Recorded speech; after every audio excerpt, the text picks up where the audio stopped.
right. Hi, Leah. Welcome to Straighten Your Crown. No, I'm kidding. I don't do that. No, but welcome. I'm really excited to have you on. Thank you so much for having me. Thank you for coming. We have 2 episodes to do today. Palliative care, bitch. Mm-hmm. First one, I want to talk about what the fuck is palliative care. Obviously, I know a little bit, but I had no idea beforehand. Second one is the stages of dying, because I also had no idea beforehand. Okay. But number one, what the fuck is palliative care? Because I think people don't talk about it. And had we known more about it, obviously it doesn't change the fact that mum was dying or not, but we would have been a hell of a lot less scared. And I think we would have lent on those services a lot more, because I remember mum getting all these phone calls because obviously, I'm still out of breath. Obviously doctors and everyone was like recommending her onto this, and she just saw it as like, that's the end of the road, which it is. Yeah. But she was refusing it for a very long time because she hated what it meant. And so I would love to change what it means and find out more about what it means. Maybe we can change that during this, because maybe like the way I describe it as well is maybe kind of different to than what it actually is, you know, factually. Yeah. Wait, just quick background on mum. Yes. Was she offered palliative care quite early on, or was she? Look, I mean, obviously for this third round, she was terminal straight up. Yeah. I don't believe, because what did she get? Nearly 3 years. I don't believe palliative care was mentioned a lot straight away. Okay. I feel like it was when her capabilities started to get a little bit lower, and obviously like shower seats, and as she lost the movement of her arm, and I think, I mean, I can't speak for all doctors, but mum's doctor, and maybe that's because of how mum is as well, he wasn't particularly like pushy on it, but it was maybe halfway through. Yeah. It was come up, and he did say that mum should get used to the nurses. And I said the same thing to her. I kind of said like, she goes, not yet, not yet, not yet. But I'm like, the thing is though, you don't know when yet is going to come, and how great would it be for when you need those services, you already know who you're talking to, you've got it in place. Absolutely. You're not then trying to meet people, sort out services. Especially when you're becoming to that stage where you're not so cognitively great. Yes. So and then it kind of like it relies on the family then to make those decisions. 100%. So and they're really tough decisions to talk about. Awful. Awful. So I completely understand why she was evasive of it. But again, it's because I feel like people don't fucking know what it is. Yeah, well, sometimes I think people think palliative just means like, okay, you're dying, you're dead. You're going to palliative care and you're dead. Yeah. And essentially like that's how palliative was created. But palliative essentially, I guess, well, it's interesting because the way I run my business compared to, say, normal hospice is it's kind of outside of the norm. Yeah. So, you know, hospice is a little bit different than, you know, palliative care nurses that'll come into your home, and everyone has their own preferences. But I guess palliative care is essentially like end of life care. Yeah. And it is end of life care, but some people can go into palliative more than once. Yeah. Do you know that? Yeah, I did. And that's what I was hoping for, but not the case. Yes. Yeah, of Yes, course. no. So I guess in a sense, palliative care is more of like a medical term that we use when someone is extremely unwell. Yeah. Extremely ill. Yeah. And we want the very best ending for them, and we try and put everything into place to give them the best send-off that we possibly 100%. can. So, look, I think you're right. We need to change the way that the word palliative is really tough. It's scary. Yeah. And I think especially like from the more I delve into this world, and like other cultures talk so much about death and what happens and how they approach even funerals. I think like my friend Nina was saying, like in Indonesia, they're throwing the body around, they're washing it, it's a celebration. Absolutely. Like culturally, like I've been so shocked through my experiences because everyone like is so different, and everyone has, you know, their own little quirks, which is beautiful. But I think you're right. Like palliative is super scary. Funerals, they just sound scary. Yeah. I mean, side note, like I saw what you did for mum, and I mean, it was so good. Oh my God. As far as funerals go. You know, my husband lost his dad like 10 years ago. Yeah. And he, I mean, put it this way, like he was blown away with that. Like he still talks about his dad every day. Yeah. So I think, he saw that as a celebration of life. 100%. And I think that's one thing we need to make normalized, or we need to make normalized. Oh, that was the wrong word, but yeah, we need to normalize it. 100%. Is that it's a celebration of life, you know? 100%. Because Mum and I's mentality, and I didn't, again, think it was that different until I did start sharing and posting and getting like a lot of people's reactions to it. But, and I can understand this, but a lot of people who are sick or when their parents are sick, ignore it, don't want to face it, don't talk about it, don't do anything. The person inevitably goes. And I got so many comments from people just being like, we didn't have these conversations and we didn't do this because we didn't want to face it. And now they regret it because it's too late. Whereas Mum and I were never okay with her dying, but we were kind of like, but you can make the most of what you have. Like, so that's exactly how I created what I do. So I don't call myself a palliative nurse. Okay. I'm a bedside nurse. That's basically hot. Yeah, I know, right? That's cute. So it can be wherever you want it to be. But yeah, it's, I guess, yeah, do you want me to tell you how I kind of like got into Tell me that? everything. All right. Okay. I want to know how the fuck you deal with it as well. Because Okay, I'm always, great. Okay. I'm blown away at the people who can do this job. I think palliative care nurses, They're a whole different breed in they're themselves. literal angels. And I agree. Like, and they help you become an angel. It's kind of cute. it is really beautiful. That's actually really beautiful. I've never heard anyone say that. I thought of that in Pilates today. Oh, that's a good little... That's actually really cute. That's a quote of the day. Yeah, that can be a little tagline in your business that. card. Yeah. I'm going to add that. But yes, please, tell me everything. So if I'm like really raw and honest. Yeah, that's what you want. Okay. I didn't think I would ever like palliative or anything to do with death in general, but I was a first year nursing student. Yep. My first placement, I was sent out to aged care. And yeah, trigger warning for people. Yes. A lot of people die by themselves in a room. Oh, I got chills. So a part of my soul, and I would just like, you know, I was a nurse later on in life. I was 25, like not old, but I was later on. So I had some gay life years, that's experience. ancient. Absolutely. Like, you know, so, yeah, wow. I just couldn't believe that in this day and age, like we would allow that. Even like I couldn't even understand an aged care facility. Yeah.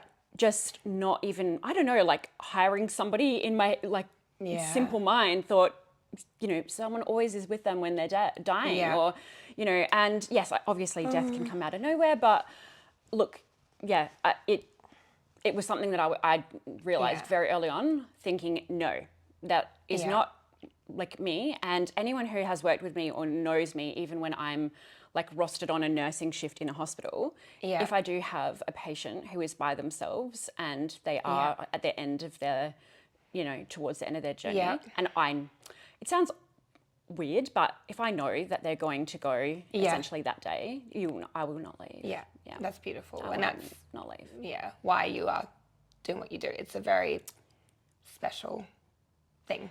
I think we all have a purpose in the world, and you know, it's kind of, I think I have lots, and I think everyone has lots. But I honestly, truly think, as corny as this might sound, that, and whatever you believe in, I respect everyone's beliefs, but I think God put me on the earth to serve in that way. Yeah. And that's my, you know, I love a lot of things and I do a lot of things, but that is my number one thing, that I was essentially put on the earth to serve and to help them. No, I love that. And so that's how I deal with it, Sam. Yeah. Like, I just kind of think that was my life's job. And I see it as a blessing. Yeah. Because I learn so much from everyone, from families and also from, you know, the patient. And I always refer them to as patients. So they know they're people. So I apologize, but they're patients, obviously. Of course. So I learned so much from them. So that's how I got into it, to be honest. And like, for anyone who wants to know, there's a massive gap in the market because there's things from, you probably know now, death doulas to, you know, and 10 years ago when I started nursing, or almost 10 years ago, there was none of that. Like, you know, that wasn't, and it was also unspoken of. No one wanted to talk about it. Yes. So, that's where I come in. Yeah. And when people don't know what to do, that's where, like, I come in. And sometimes it, just like, you know, you and your mum are a little bit different, a little bit unique. And I love that.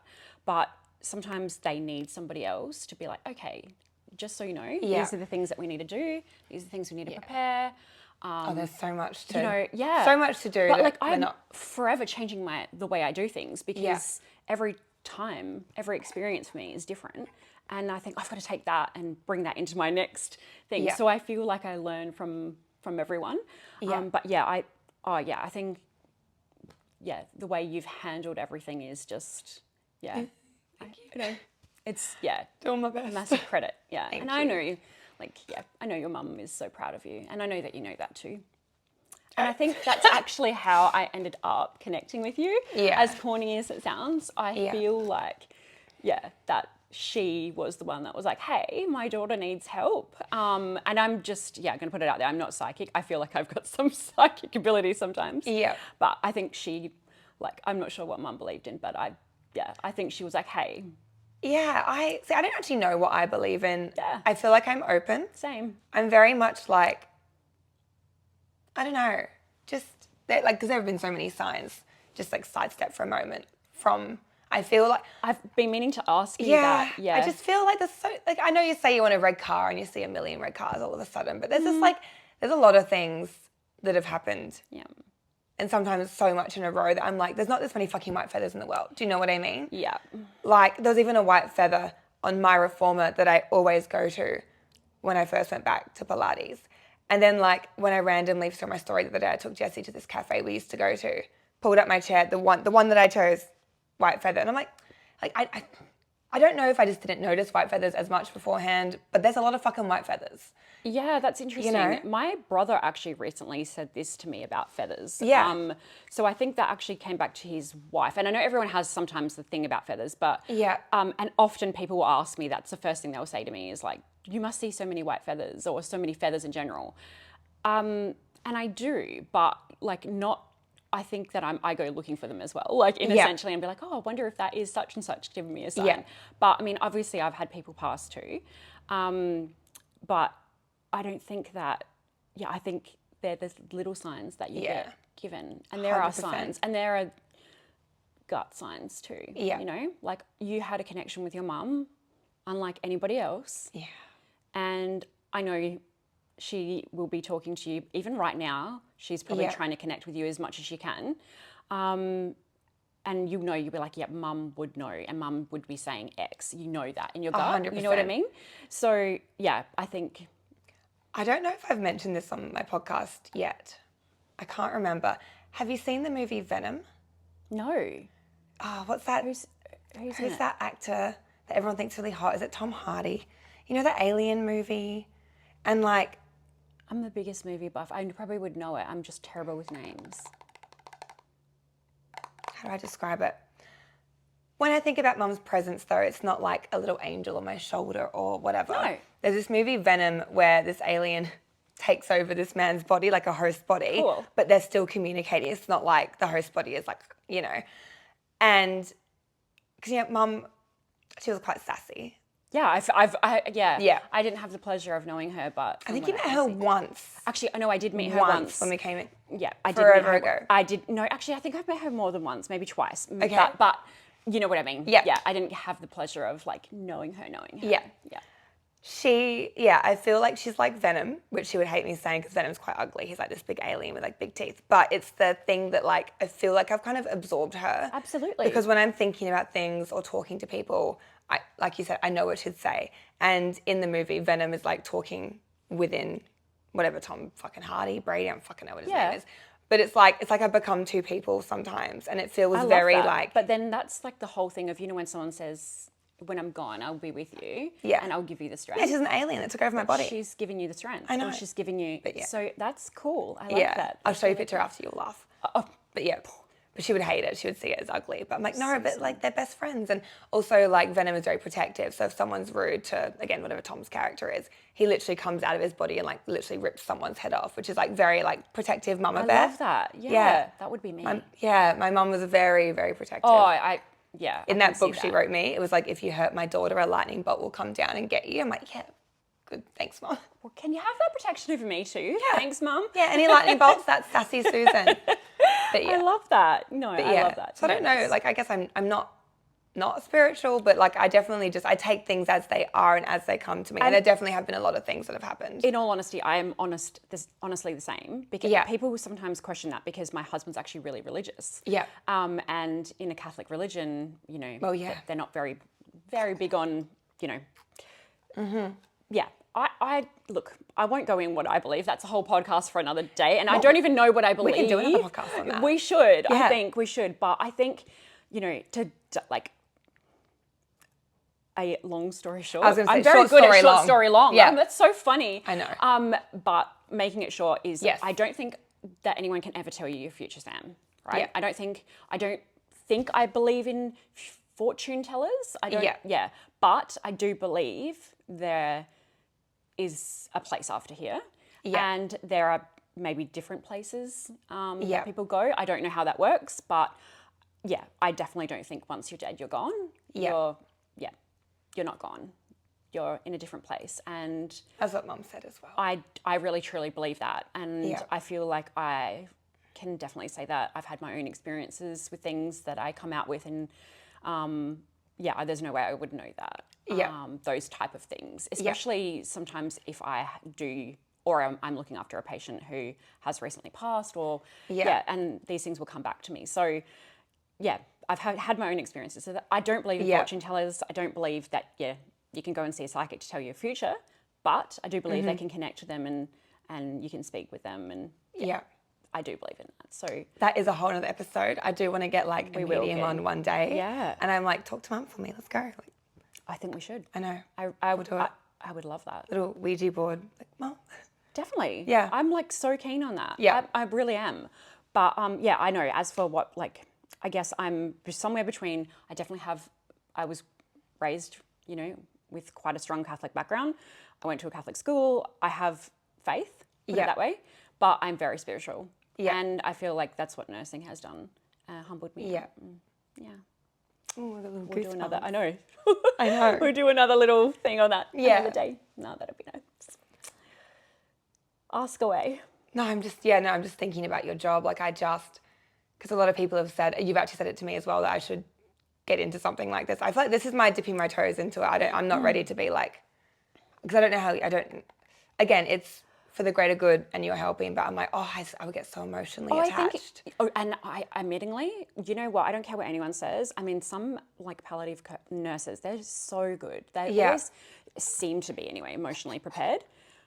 I'll admit to you, if you end up with me as your nurse, I can sometimes be like not emotionally prepared for something. Yeah. And things do catch me just, And I will cry with people, and I will laugh, and sometimes I won't be able to cry. I will be the strength when required. Yeah. It's bizarre. I don't know how it works, but I think that's good though, because it's human. Yeah. Like look, I think that was one thing. I had a superior nurse. She was an ex-army nurse, right? I know. I say no more. She's passed now, and it's so weird how I actually I actually had a weird connection with her son. He bought my husband's car, of all things, right? How crazy. And of all the people like in the world that bought Mark's car, ends up being the son of her. And I worked with her years ago, and it's a long story, but she was amazing, and she taught me something very early on, and she just said, look, just remember you're human, and it's okay to have human responses. You don't have to have everything so scripted. And I think sometimes doctors are probably better at scripted things, because they're normally the ones that walk in the room and be like, hey, you've got terminal cancer. I'll leave you with this brochure and good luck. And then we're the ones there to pick up the pieces. Yeah. So back to you wanting to say, we think that you'd be good in it. You might be a great support person. Not necessarily have to be a nurse. You know, nursing's part of it, but I think you'd be a really good support. I think I'm going to start by supporting from my podcast. I think that's amazing. Where I'm helping but not around it in that sense yet. I think you're helping a lot more people than what you think. Thank you. Truly. I feel like if my grief has purpose, it doesn't feel quite as shitty. I mean, I start crying immediately. No, it's okay. But it's like, right. Yeah, I know. I get like that too. Yeah. But it kind of feels like, okay, like, I don't want to be this fucking bitch, but if it is helping, and I know, which I know it has. I know I get messages like at least 10 times a day still. And I'm like, okay, this is like for something, you know. But yeah, it does bring me a lot of peace and like healing. It's clearly a coping mechanism, but it's working really well for me. I think that's really great because sometimes, like, in all honesty, people don't grieve straight away. Sometimes there's a whole lot of reasons for that. And everyone, look, grief eventually comes for you. Oh, yeah. It might not come straight away, but it does eventually come for you. Look, I guess I can't personally say that, I've lost my mum because my mum's still here. That must be nice. No, I'm kidding.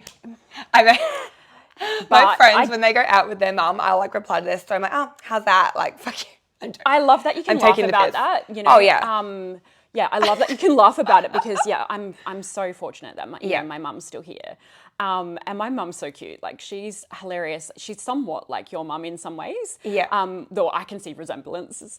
And I think my mum will talk about, like, even now, she's not dying. She's not even sick, but she'll talk about, like, when she's gone, I'll always be with you. And I'm like, Mum, why are you telling me, like, you're not dying? Why are you even doing that? But they she's just want to make sure that you know.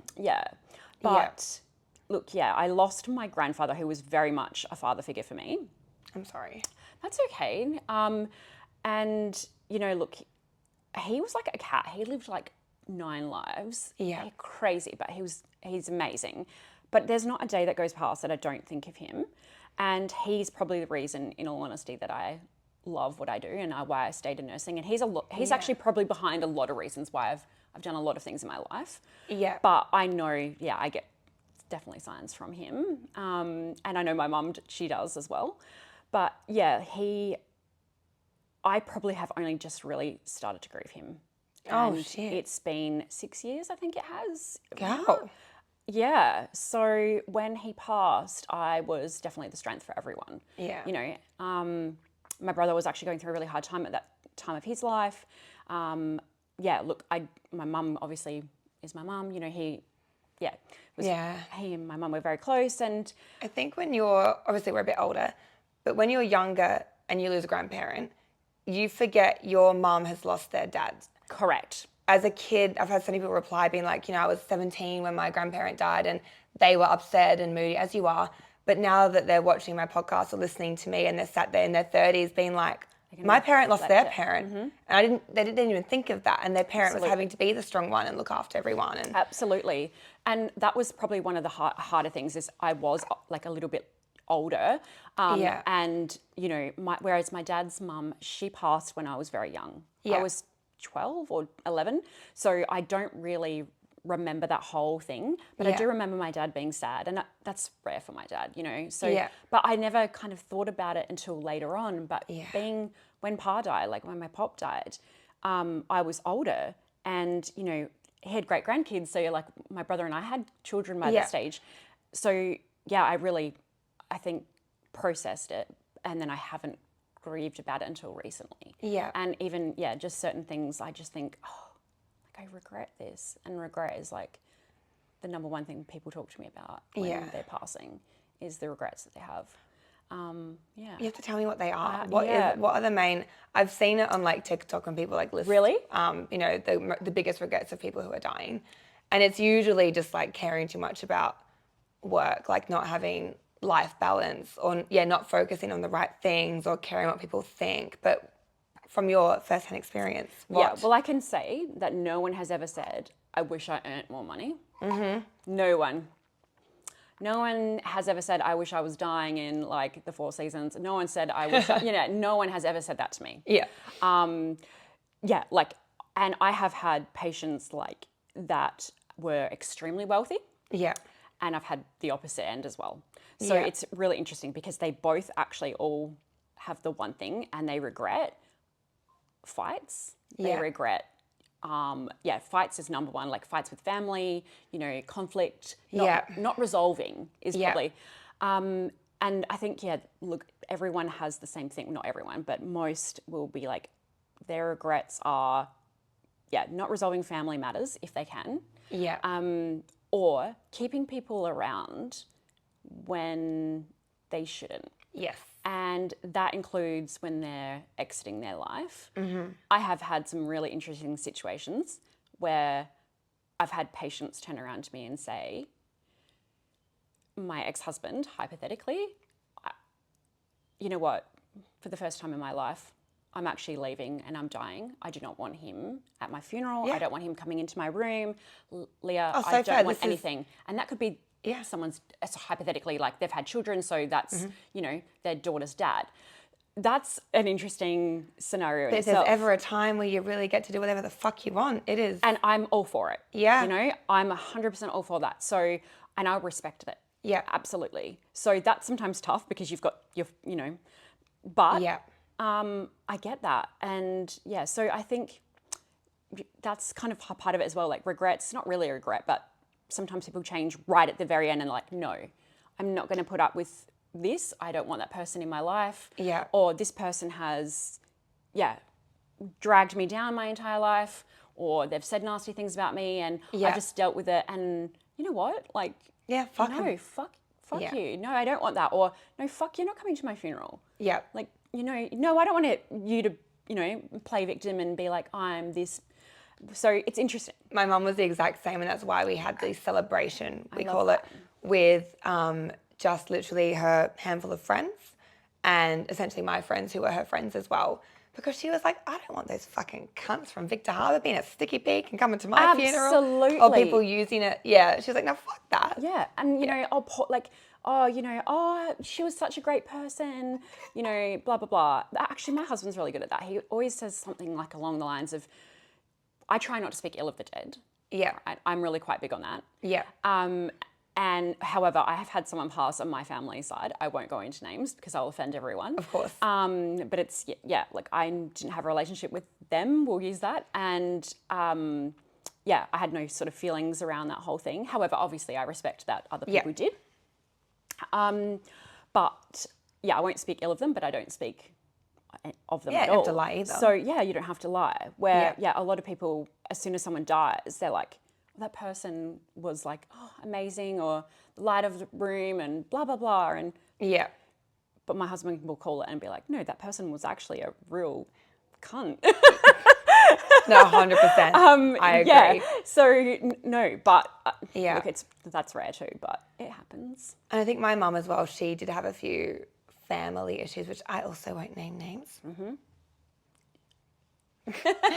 That she didn't want resolved, but I could tell at the end she did. Not that necessarily that person deserved it, but you know when you love someone and you just want things to be okay? Yes. I could tell that she was hurt, but she didn't have peace with not speaking to them. And that's literally the fucking 2 days before. And not people that, there's only two situations. Just even everyone, when mum had a lucid moment, we were just voice noting all her friends in England, her niece and her husband that she loves. Then I did facilitate 2 phone calls with people that she didn't think that she would, but I could tell she wanted to. So while I don't necessarily think they deserved it, it brought my mum peace to have that. So I facilitated all of that. I really love that. Yeah. So it was, and that's what I'm all about. Whatever mum I think needed. That's really important. Whatever mum needed and wanted, you gave to her. 100%. Because, you know, like you said before, sometimes these decisions, you haven't spoken about them. Yeah. So they end up becoming your decisions. Yeah. So you would have just made an assumption. Yeah. Based on what you think mum would have liked or wanted. Yeah. I actually have a really good story on that. Well, actually, okay. It's probably not something I should bring up, but you know what? I'm going to because... So my uncle passed, I'm going to go 3 years ago now, very suddenly. Oh, COVID time too. Yeah, it was just, it was pretty, Fucked. I actually had 2 of them go it was bizarre, completely, completely bizarre. I will have to say that my uncle though was the type of person who, and I loved him, but I love him, He just found the best of, of all things in life, and he did really well in life. He came from nothing and did something, for himself and his family, and, he always on holidays and always, he was a good man, a really good man. However, he was my dad's brother-in-law, so my dad's sister's husband, And he was around, like, in my dad's family for years. So I'm pretty sure he started dating my auntie when my dad must have been still at home. Like, that's how long, like, their relationship was. But, you know, as family do, like, they have fights and bits and pieces and, you know. And look, you know, my dad's side of the family, and they'll, you know, whatever you want to say, they, you know who you are, you know, they argue all the time. And I think, you know, resolving things is something that they lack in. But, you know, this particular thing, like, look, he died really suddenly. There was obviously a little strain in the family from something, you know, external. Yeah. And, look, my dad, my mum and my dad and a whole bunch of the siblings were invited to the funeral. So us children were. And he passed really suddenly. So no one got to say goodbye. No one knew anything. We found out on Facebook that he passed. Like, and I mean, we were oh my God. Like, we did Christmases together. Like, we were family. So I got a Facebook message. I actually saw it on Facebook. And I was like, hang on a minute. Wait, what have I just seen? Fuck? Yeah, it was one of those moments where, you know, you hear about, think never will happen to you. And I'm like, what the fuck? So I called my cousin and I was like, is your dad dead? Like, that's literally what I was, and she was like, oh, look, I'm so sorry, Leah. You know, we're getting around to telling people. I'm like, getting around to telling people? It's on Facebook. What the fuck?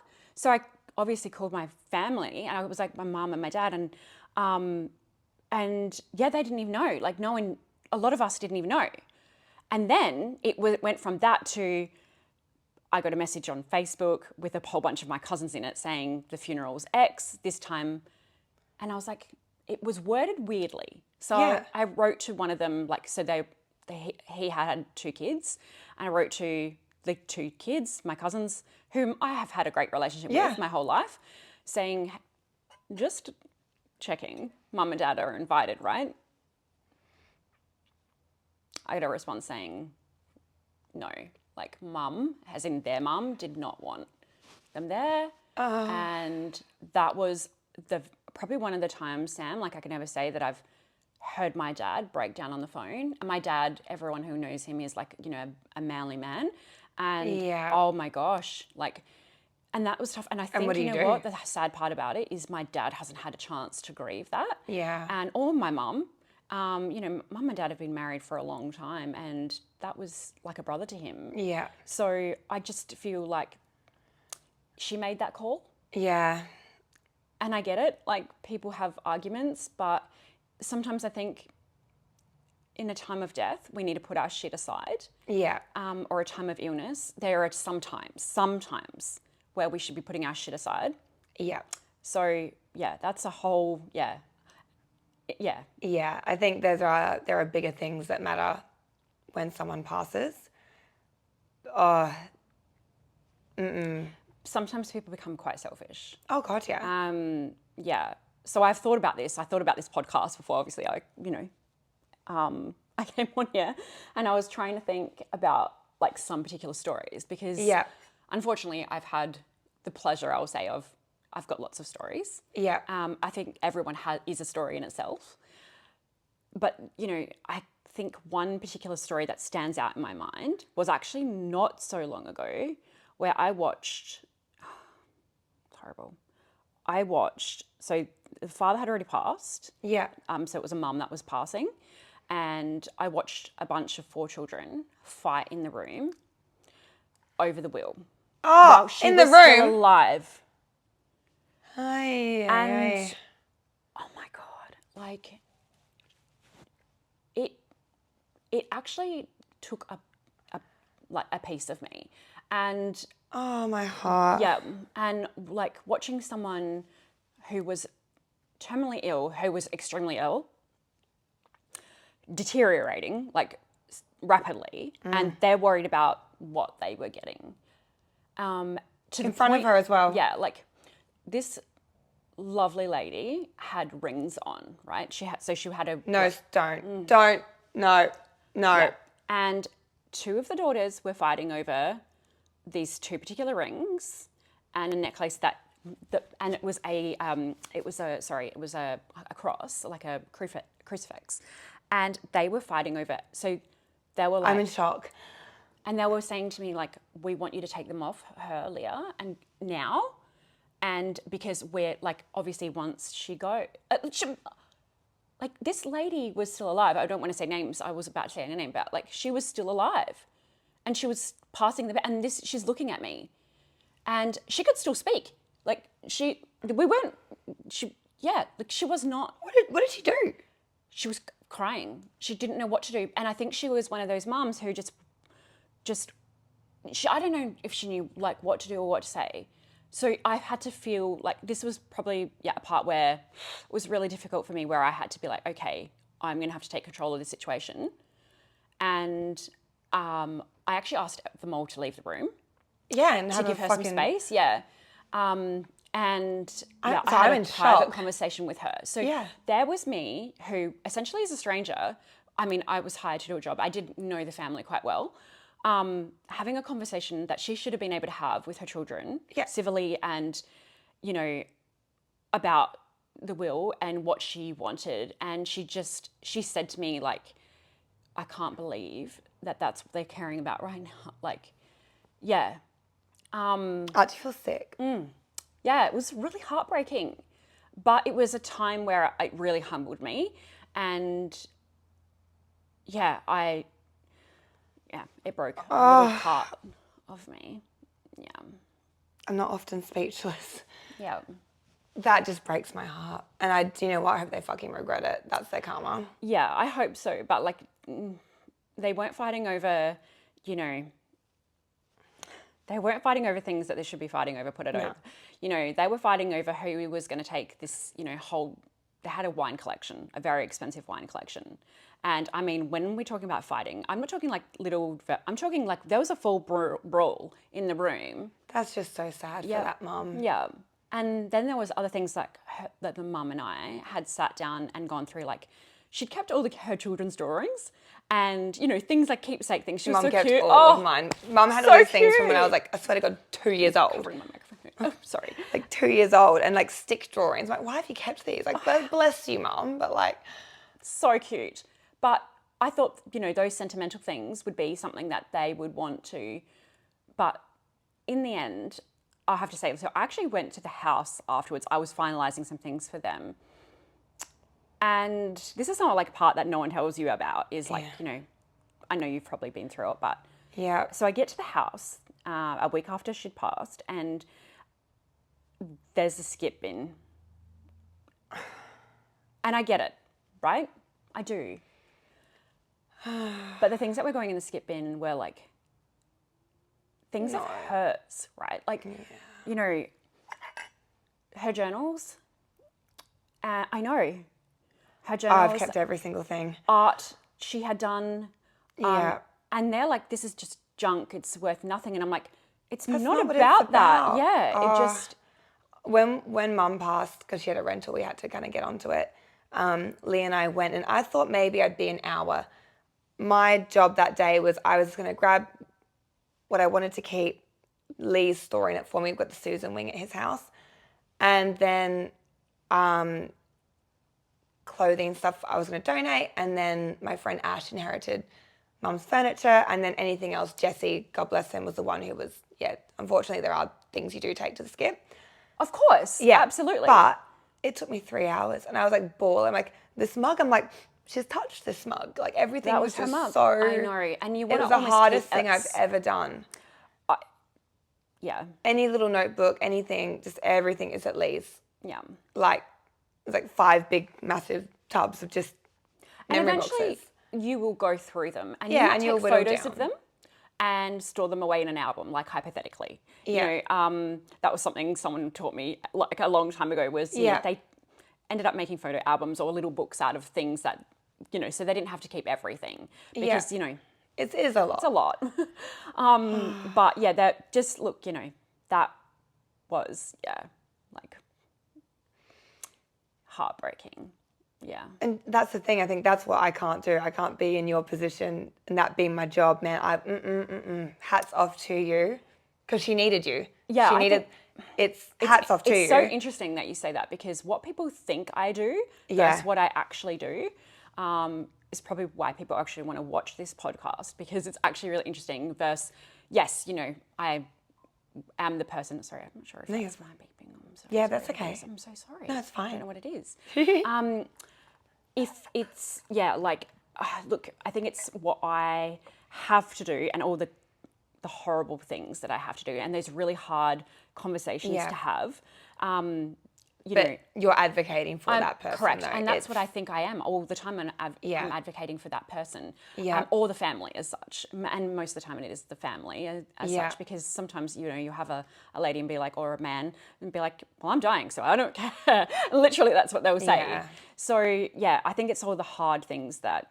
Well, I also just didn't know what to do. Like, Mum and I had talked about a lot of things. And I will say, because she was terminal, we had the pleasure of being able to organise her will and talk about what she wanted and for me in advance. So because that's what she also didn't want me to be worried about. Like, we saw a financial planner of hers probably a year before, and just because we don't know when it was going to happen. So I do recommend, if you're in the position I agree. It's not nice to do it, but it's a lot less nice trying to do it later. I think, like, if you are watching this, yes, and you're 25, you're 30, however old you are, and you have essentially things, assets, or even just anything in general. Like, Sam, you're at the age now, like, not that you're dead, or dying, but you're you're of age where it's really important that you do put your wishes and do your will. And I know you think I don't have anything. You can say, like, not you hypothetically, but like, I don't really have anything. It's not just about the having anything. It's the medical choices, 100%. Who your directive is, and those, and the people that you think sometimes, like, in your mind, like, I definitely want that person. Like, in my mind, I think I would have said my mum, but my mum is so emotional. My mum would never be able to make those tough decisions. Those hard decisions, and she wouldn't be able to follow my wishes because she could not do that. I know that. So I know that if I was giving my mum a job, that would not be one of them. Nor would it be my brother. I know my brother couldn't handle that either. So, these are the really hard things you have to do. And that's the thing with Mum, is like, there was no one else. Like, she was single. I have half siblings on my dad's side, but they're not here. They're not in the situation with me. Mum had some really lovely friends, but it was kind of like... Well, that's really tough, Sam. Like, I didn't... It was me. But it was kind of like, I was strong and I did get it all done. And in front of her, like, I was very... what's the word? Right. I didn't get emotional to the point, because I didn't want her to get emotional, seeing me emotional. It was very hard. So, like, around my friends, around Jessie, by myself in the hospital toilet room, I would just, like, red in the face and be like, really... And then get it together, because I needed to look after her. Yeah. And she appreciates that. Yeah. So I could do it, and I did it. But I was like, no fucking choice. Of course, because there's no one else. And that's really tough. And, sometimes, like, in all honesty, and I can only go back on, and I know, like, the first thing people are like, yeah, but it's a grandparent. But my just so you know. Like, it's about your relationship with that person. He was my dad. Like, he was a father figure to me. So, I can only, like, relate back to that. And at that time... it was just me who had this, ability to do a lot of things, and hence why I say, like, so I would put on that face, and then it would be like, you do have that 2 minutes to yourself in the bathroom where, you sit down to pee, and then all of a sudden... I would lose it. Yeah. Because it comes for you. Yeah.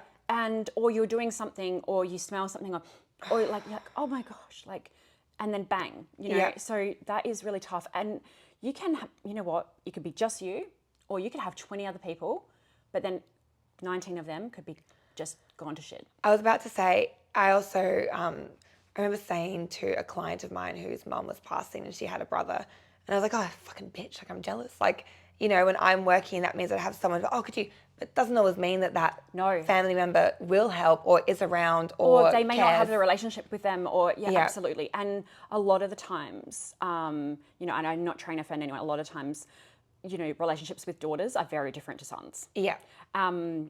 Most of the time, so, I just think that's just different in itself. So, 100%. Mum and daughter as a whole is a whole different story, in my opinion, and my experience, most of the time in itself. So, That's tough. 100%. I'm just so lucky that my like friends, like my chosen family, stepped up. Yeah. And yeah, so lucky. Doesn't mean family would have been there, you know? Absolutely not. Yeah. No, absolutely not. I think we're ready to get into episode 2. Yeah, let's do it. The stages of dying.